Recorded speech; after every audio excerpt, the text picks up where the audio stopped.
Hello, work wives and Emily, my work wife. Hello. Welcome to the Dear Work Wives podcast, where we are here to help create work cultures that don't suck. That's the goal. That's the goal. It seems to be really prevalent, unfortunately. So we are here to talk about toxicity in the workplace, provide advice for some of that toxicity or challenges that you're experiencing. And in this episode, it's kind of our intro episode. We want to kind of just share why we're here, what the podcast is going to be about, and what you can expect to hear on future episodes. But I'm Adrienne Dorison. I'm the co-founder of a company called Run Like Clockwork, and Emily's here. Hi, I'm Emily Doyle. I work at Run Like Clockwork. Yeah. That's how we met. And I have worked at Clockwork since... It's actually not how we met. True. I didn't start by work. I wasn't like, wasn't how we introduced, but like through Clockwork. Through Clockwork. Go back there. You were actually a client at the time, right? You but worked that's for one of my colleagues, one of my peers. You worked at their organization and you attended a Run Like Clockwork event. Yes. And then that colleague was going to sell their organization. And I was like, excuse me, what are you doing with Emily? Yes. And then I hired you. And I was like, we have to make that part clear. Like I started as a student of Run Like Clockwork, but that organization was being sold and I was not a commodity to be sold along with it. So, which I know happens, right? For some, like a company sells and the team goes with it, but that was not the case. So I was essentially unemployed for about 4 seconds before I was like, wait, do you want to work with me? Yes. And of course, you were our first like team member at Run Like Clockwork because we really weren't even ready to hire a team. But I was like, I know that Emily is going to be such an asset to us. And here we are. We were right.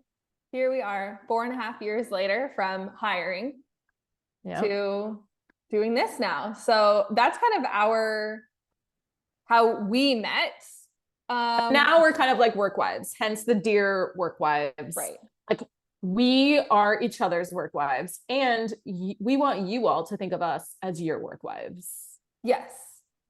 And I know that there is like a whole funny joke about like, oh, they're work wife at work. Like work wives are critical to mental health. So I feel like this is going to be an exciting opportunity for people to really understand that if you don't have that person to go to like get advice or to like flush out if a scenario is vent something, like get something off your chest. Yeah. Am I in the wrong here? Is this give me some perspective? That's as we say at Clockwork, like a vibe check. Get a vibe check on to see if like, are you right? Are they right? Everyone is somewhere in the middle, how to move forward in situations, because I think improving company culture is super important to both Adrienne and myself. I think it's a byproduct of having a business that runs like clockwork. You can't have a business that runs like clockwork if you don't have a really strong, healthy culture. Mm-hmm. But we wanted to kind of like pull that piece out and talk about it a little bit more because I'm really passionate about it. Yeah. And we thought it would be interesting to also have different perspectives, right? So me being a CEO and Emily being a team member, like I feel like there's going to be times when we definitely maybe have very different perspectives on a situation or can see different sides of it that will maybe give you things to think about. So we just want to be that work wife for you that you can vent to, that you can ask for perspective, ask for advice. So the podcast is going to run based on your submissions. So we need you to be participatory in this process by submitting on dearworkwives.com. All of it is anonymous. So every story that you hear will be anonymous just to protect everyone involved in the scenario. But we want you to share as much as you feel comfortable sharing so that we can either give you some advice or just let you vent. And hopefully it'll be helpful for other people that are listening, where they can like find themselves maybe in a similar scenario or in the future might be able to use some of the advice that we're sharing based on your submission. So go to dearworkwives.com to submit a story or a question that we can bring here to the podcast. Yes, I'm excited because there are so many shifts in work environment and work culture happening right now.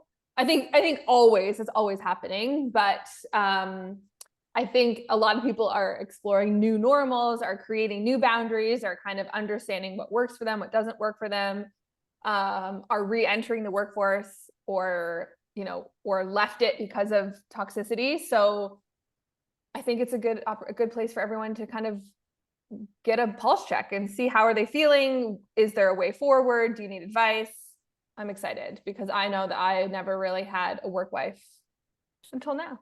So here we are. And in the spirit of sharing, shall we share our own just so that people feel more comfortable like sharing their stories? Number one, theirs are going to be anonymous. Clearly ours are not. Right. Although I will not name names of like who the other parties were, but we'll share each like a pretty toxic work story so that you can kind of get an idea of who we are, what we've experienced. And just so that you know, like a big part of our Run Like Clockwork program. Now this podcast is kind of like cousins to the Run Like Clockwork podcast, right?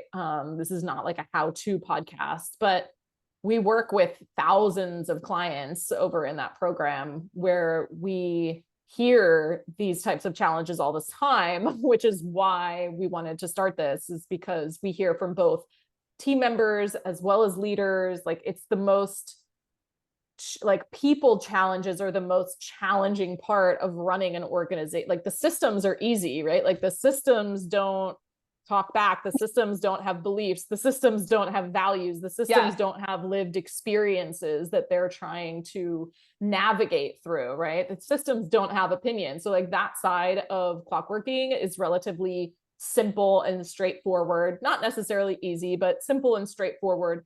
And the people side is always where we get the majority of questions and challenges of like, how do I give this person feedback on like their poor performance? Or how do I tell my boss that they are still micromanaging me, right? Or how do I hold boundaries in a way that doesn't make me seem like a big bitch, right? Like, I think all of these things are the things that we hear continuously in clockwork, but we wanted to kind of create a podcast and a space where we could talk about those more freely outside of Run Like Clockwork. But this is not new to us in terms of coaching and providing support around these topics and conversations. And it really created a ton of interest and curiosity and passion for me personally around like workplace culture and improving that, not just for the CEOs and leaders, but also for team members. I'm actually very passionate about like the holistic team, not just let's make this a better workplace for you as a leader. Let's help make you more money. And it's like, well, that's not really going to provide a supportive work culture for other people, right? And so sometimes we might tell you things that you don't want to hear. Like maybe you are the problem. Yes. Sometimes you are, right? So sometimes you are. So that's just a little background on like why and how we kind of got interested in doing something like this. But yes, we are not like licensed therapists by any stretch of the imagination, but we do have experience coaching, like you said, thousands of leaders and team members through these really challenging real life day-to-day scenarios. And not everyone has the resources to hire outside, HR consultants or provide, for their team in certain ways. But if you need advice, if you need a check on how to manage a situation, that's what this podcast is for. Because like I said, we've worked with thousands of clients. We've seen things work and not work. And we've seen teams come together and thrive. We've seen teams fall apart and identified like how maybe that didn't have to happen. So I think the other like piece that I think is going to be really helpful is to just recognize that like no one kind of knows what they're doing. Like no one was taught how to do this piece. And yet we're just expected to know how to manage or lead other people or work together effectively, and team dynamics are challenging, right? Like we don't get it perfect all the time either, but our commitment to each other is most important, right? Like we're always willing to like work through it. And so like just know that if you're struggling or if you're feeling like, oh man, they just shared, you know, a scenario and that I've kind of done something like that and I didn't know that that wasn't the right thing to do. And it's like, well, that's really normal. Like our clients come to us all the time because they're like, I don't know how to do this, or I don't know how to engage in this conversation or whatever it may be. It's pretty common, right? Yeah, happens daily. So you're not alone, and not alone. You know, not everyone has a peer group that they can go to. So let us be your work wives. That's right. Okay, Adrienne, I want to hear your story. Okay. So this was back when I worked in corporate, and, you know, they do like quarterly or annual reviews. And like annually you would get like either meets commitment, exceeds commitment, or like does not meet commitment, right? Like below. And I had like busted my ass that year. I was always like the yes girl. Like if there was new projects, I was like, yes, I'll do it. I'll add that to my plate, right? Like I had like some of the biggest projects in our division of the company, and I was leading those at the time. In addition to my other like regular work, right? So I was like, for sure, I'm gonna get this like incredible review this year. And to me, it wasn't even about like money. It was more about like accolades. Like I wanted recognition on the back, right? Yeah, always. Yeah. Wow, you did a great job. More like I was interested in like climbing the ladder quickly. So I wanted to be acknowledged for that, regardless of financial success. And so we're having like my review, and my manager at the time proceeded to explain to me how the bell curve of like does not meet commitments, and exceeds commitments goes within the organization. And apparently they're required to like have at least one person who does not meet, at least, and like they can only give like one person who exceeds, and then everyone else falls in the middle of the bell curve, right? That's just like how they already rolling my eyes, unquote, had to do it. And to make it even better, they said, and this was like I worked at like a paper mill. I worked at like an old boys club. Yes. Right? Very like, old school. Very antiquated. I was one of the only women. I was definitely the youngest woman, right?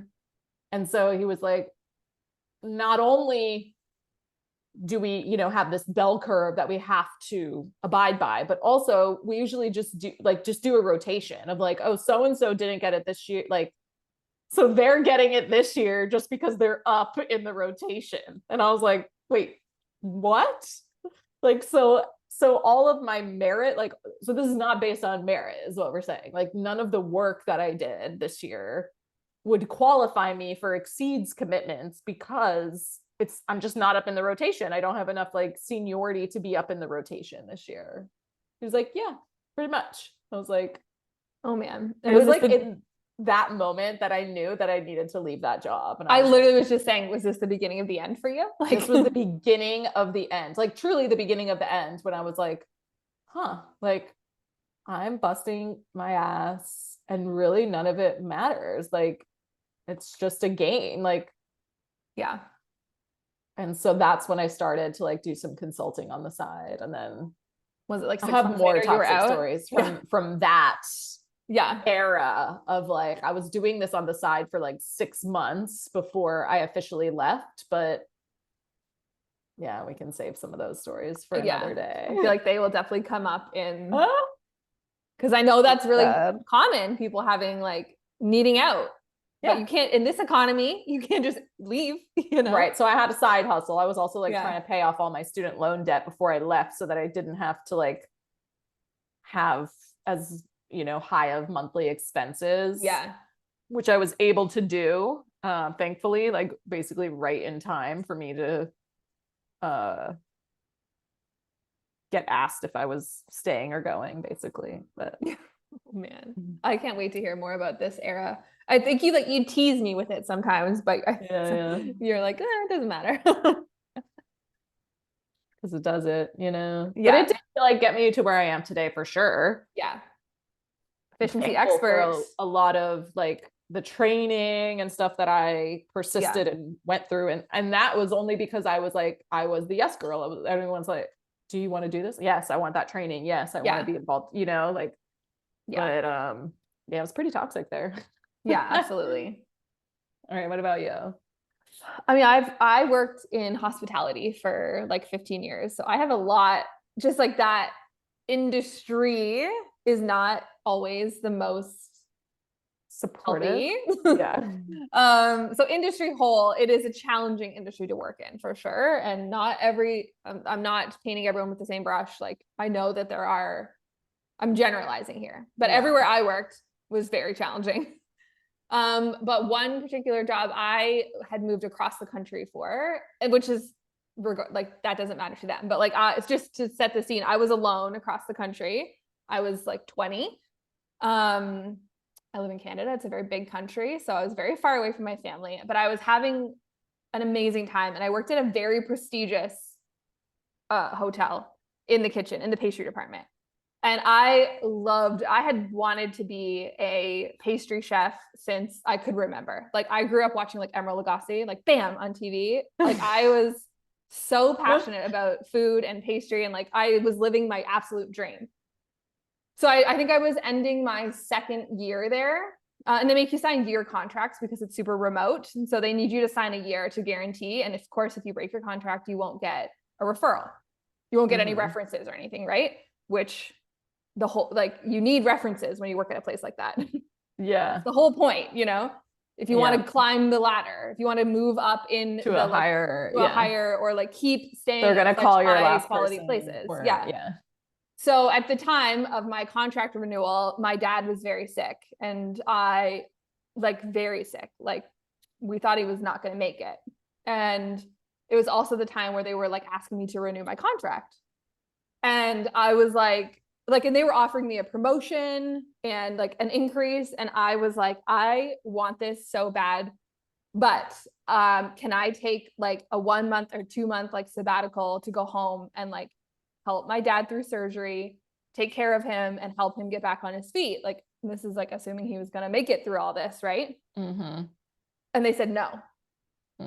And I was like, okay, like I don't need the promotion. I don't need like what's the most amount of time you can give me to like go take care of my family and come back, and like then I will sign. I was like, I don't need a promotion. I don't need the raise. Like I love this. I love here, but like I need to leave. And they were like, a week or something like that.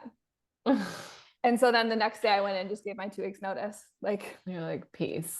Like clearly our values don't align. Right. And I understand, like, to kind of what you were saying, to the point of like, we might have different views because I understand they need to like lock in team members. Like, especially now that I have more hindsight from it, like I understand that like they needed people, but like, I had already committed, like I'd already been there for 2 full years, which is a long time to stay at that place. Most people don't stay through the winter season. Right. Because it's very slow and it's like a miserable place to live in the winter. I had stayed like through 2 years, right? And I was like, I'm in this, like in it to win it. Like I will never leave. Right. And just with that one, like total disregard for my personal well-being, like anything, I just felt like you don't actually care that much about me. Or my, like, I'm just a body that you need. Yeah. So then you can go find another body. And like, then I moved home. So I'm curious, just like from the other perspective, like, is it the type of place, like, did they need you? Like, what would they have done if you were gone? Like, was there someone else that could have filled your spot for those 1 to 2 months? So I feel like they could have done like a seasonal hire because unfortunately in their, like, the timing was, it was coming into summer. So like, I understand. So but they could have just hired someone for the summer season, which they do every year. Oh, so there was a solution. They just chose not to find it to support you. And I was like, you know, willing, I didn't need the pay rise. I didn't need, or I was like, or I'll take the promotion like on paper, but like, I don't need the raise. Like I was willing. And this time I'm like 20 years old too, right? I'm like, I will do whatever. I had no understanding of like negotiating for, I probably should have been negotiating for more money. You know what I mean? Right. But, I don't know. It's just something that really stuck with me because that was the beginning of the end of my passion for that industry. Yeah. Cause it really signaled to you like what the values were and what you were going to be able to, you know, do for yourself. Yeah. In terms of making decisions and how that might affect your career if you're kind of following what feels best for you and your family. Right. And like, I had already like, at this place, I'd already had like a plate thrown at me. Oh, I was like regularly called the C word. Like what? Like there was a lot that as a woman in that place you put up with at that time because of the like misogyny running the place. But at that time I just thought like, that's just what you have to do to succeed in this industry. You just have to shut up and take it. So I felt like I was already making a lot of concessions and I like just like bit my tongue a lot. And I was like, well, if you're going to treat me like garbage on all aspects, then you can just find someone else. You know? Goodbye. It was rough because I felt like a little bit of my dream crumbling. Crumbling. But, yeah. It's like a pastry. Like a pastry. Yeah. Like a really bad muffin, like a crumbling. So that one sticks with me the most. Of course I have so many others, but we'll talk about those. Yeah. That one was hard. At a later date. It's a hard pill to swallow. Yeah. Yeah. Well, on the next episode of Dear Work Wives, we're going to be talking about your stories. Yes. Not yours as in Emily's, but like yours as in listeners. Listener submissions. We have our first submissions and as in the wifeys. Yes. And even if you're a man, like we're still your wifeys. So please. So like Gio from Run Like Clockwork is going to be our top listener for sure. Yeah. Hubby. So, hubby. Yeah. Submit. Yeah. We are work wives, but it's open to all genders, all inclusive, all non-binary folks as well. Everyone submit. Just that Adrienne and I are wives. So that's why it's called Dear Work Wives. That's how we identify. We are wives. Yeah.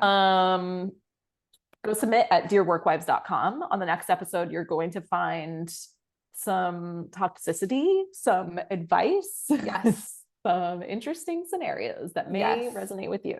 We hope that you will like us, follow us, subscribe, whatever all the things are. Leave us a review. Leave us a review if it's nice.